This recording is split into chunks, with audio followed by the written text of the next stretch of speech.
ডবকাৰ চাংমাজি আশ্ৰয় শিবিৰত হাহাকাৰ প্ৰচণ্ড ধুমুহাই বৃহৎ ক্ষতিসাধন কৰিলে চাংমাজি আশ্ৰয় শিবিৰৰ উচ্ছেদিতৰ ঘৰ দুৱাৰ ভাঙি তছনছ কৰাৰ উপৰিও ভাঙিলে মছজিদৰ ঘৰ।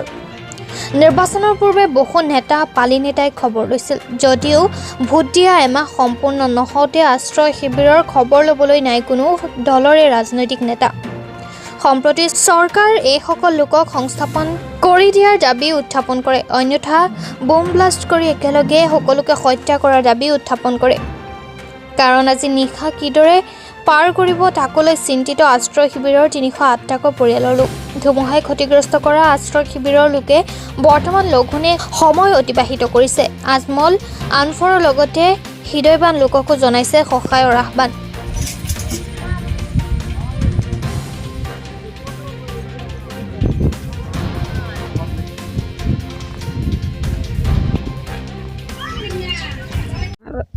ঘৰ বাৰী সব উৰাই লৈ গৈছে। ৰাতি আমি বহি পেলাই ৰাতি পুৱাইছোঁ, ঘুমাবলৈ পোৱা নাই। ঘৰ দুৱাৰৰ ভিতৰত শিলগুটি গৈ পেলাই পূৰা কাপোৰখিনি যিমান আছিলে সব ভিজি শেষ হৈ গৈছে। ল'ৰা ছোৱালী লৈ পেলাই আমি এনে বহি আছোঁ। কোনোবাই চাঙৰ তলত সোমাইছে, কোনোবাই এনে আছে। এনে ৰাতি গৈছে, ৰাতভৰ গোটেই ৰাতিটো এনেকৈ পানীত বহি আছোঁ আমি। চবেই ঘৰ দুৱাৰ ভাঙি গৈছে, একে কোনো মানুহৰে নাই ঘৰ দুৱাৰ এনে ভাল, সব ভাঙি শেষ। এতিয়াতো এনেই আছোঁ, আমি বহি আছোঁ, কি কৰিম আৰু কোনো উপায় নাই। যাবলৈও জাগা নাই আমাৰ, আৰু ইয়াত থাকি পেলাইও মৰি আছোঁ। না শান্তিতে ভাত বনাই খাবলৈ পাৰোঁ, না ল'ৰা ছোৱালী লৈ পেলাই থাকিবলৈ পাৰোঁ। কি কৰিম আৰু কুকুৰৰ নিচিনা আৰু থাকি আছোঁ ইয়াত। আৰু যাবলৈও নিদিয়ে, ভালকৈ থাকিবলৈও নিদিয়ে, খাবলৈও নিদিয়ে ভালকৈ। কি কৰিম? ৩৮০ ঘৰ আছে, ৩০৮ ঘৰ আছে।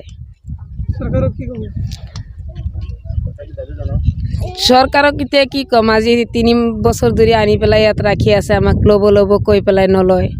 এতিয়া কি মৰিবলৈ দিছে না জিন্দা হৈ থাকিবলৈ দিছে, এইটোতো আৰু ক'বলৈ নোৱাৰোঁ। চৰকাৰী সাহায্যটো একো পোৱা নাই আমি এতিয়ালৈকে।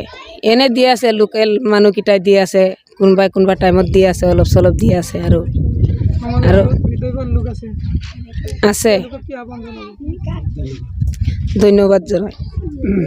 আপোনালোকৰ ঘৰ দুৱাৰ ভাঙি গ'ল, আজমল আছে, আনফৰ আছে, সমাজৰ বহুত হৃদয়বান লোক আছে, তেওঁলোকক কি ক'ব? এতিয়া আৰু কি ক'ম, আমাৰ ঘৰ দুৱাৰ নাই। এতিয়া আজমল ফাউণ্ডেশ্যনৰ পৰা এতিয়া অলপ সহায় দিলে ভাল আছিলে, ঘৰ দুৱাৰ বনাই দিলে ভাল আছিলে। ল'ৰা ছোৱালী লৈ পেলাই আনফৰ ফাউণ্ডেশ্যনতো সহায় দিলেতো ভাল আছিলে। ঘৰ দুৱাৰ নাই, ভাঙি পেলাই শেষ হৈ গ'ল।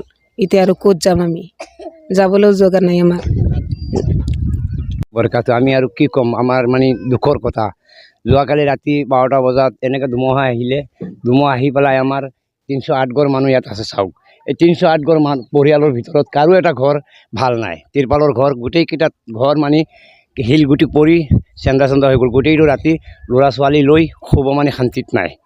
আৰু ইমান লোকে আজি 12টা বাজি আছে, 1টা বাজি আছে, এতিয়ালৈকে কোনোবা মানুহ আহি পেলাই আমাক চোৱাও নাই যে কি হালত আমি আছোঁ, কি দুখত আমি আছোঁ, পোৱালি লৈ, বাচ্চা কাচ্চা লৈ কি অৱস্থাত আছোঁ, খাইছোঁ নে মৰিছোঁ নে আছোঁ, কোনো আমাক খবৰ লোৱা নাই।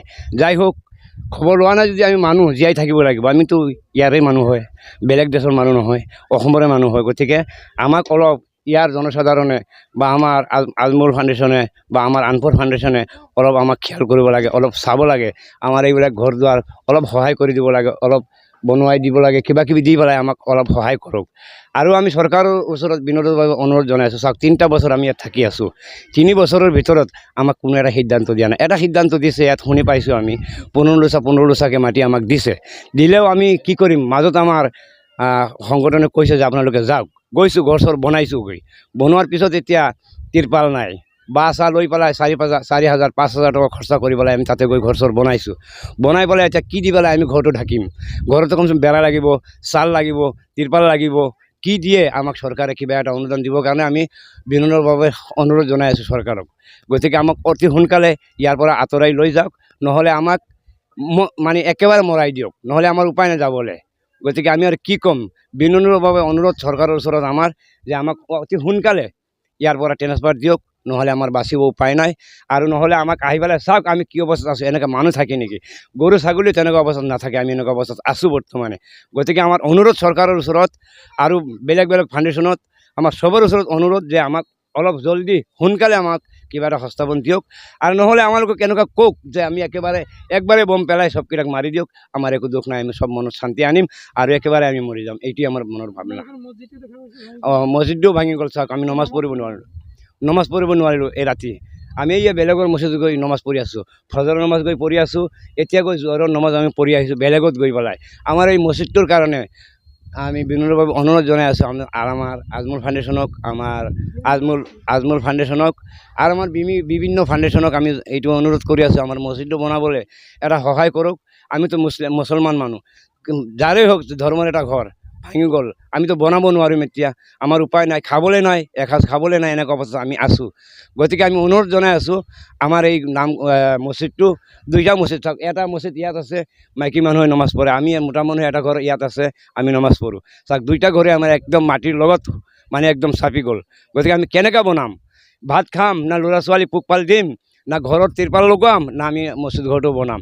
গতিকে আমাৰ অনুৰোধ এইটোৱেই আজমল ফাউণ্ডেশ্যনক, আনফৰ ফাউণ্ডেশ্যনক আৰু বিভিন্ন সংগঠনক আৰু আমাৰ বিভিন্ন ফাউণ্ডেশ্যনক আমি চবকে অনুৰোধ জনাই আছোঁ, আমাৰ এই দুইটা মছজিদ বনাই দিব লাগে। আৰু আমি দুখীয়াবিলাকৰ ওপৰত অলপ সহায় কৰক, তেওঁলোকে অলপ চকু দিয়ক, আমাৰ এই ঘৰ দুৱাৰবিলাক কেনেকৈ ঠিক কৰিব লাগে এইখিনি অলপ ব্যৱস্থা তেওঁলোকৰ লওক, এইটোৱেই আমাৰ অনুৰোধ তেওঁলোকৰ ওচৰত। অস্থায়ী শিবিৰত থকা মানুহ আমি, অস্থায়ী শিবিৰত চাংমাজি। ৰাতি ধুমুহা আহিছিলে, ধুমুহা আহি গোটেইকেইটা ঘৰ দুৱাৰ, কোনোবা ঘৰ মানে ভাঙি দিছে, মানুহৰ ওপৰত পৰিছে, কোনোবা ঘৰ মানে অলপ ভাঙিছে, এনেকুৱা মানে হৈছে, গোটেইকেইটা ঘৰ ভাঙি গ'ল। এতিয়া আমাৰতো থকাৰো উপায় নাই, আমি কেনেকুৱা থাকিম, কেনেকুৱা কি কৰিম? তিৰপালকেইটাও ফাটি গৈছে, ৰাতি শিলা পৰিছে, বৰষুণ পৰিছে, বতাহ দিছে, আমাৰ মছজিদটোও ভাঙিছে, আমাৰ মাদ্ৰাছা মছজিদ এইবিলাক দুটাই আছিলে, দুটাই ভাঙিছে। এতিয়া 308 পৰিয়াল আছে, 308 পৰিয়ালৰ মানুহ এটা মানে বাকী নাই যে ঘৰটো মানে বেয়া হোৱা নাই, গোটেইকেইটা বেয়া হৈছে। আপোনালোকে আগতে কিবা চৰকাৰী সাহায্য পাইছিলে নেকি?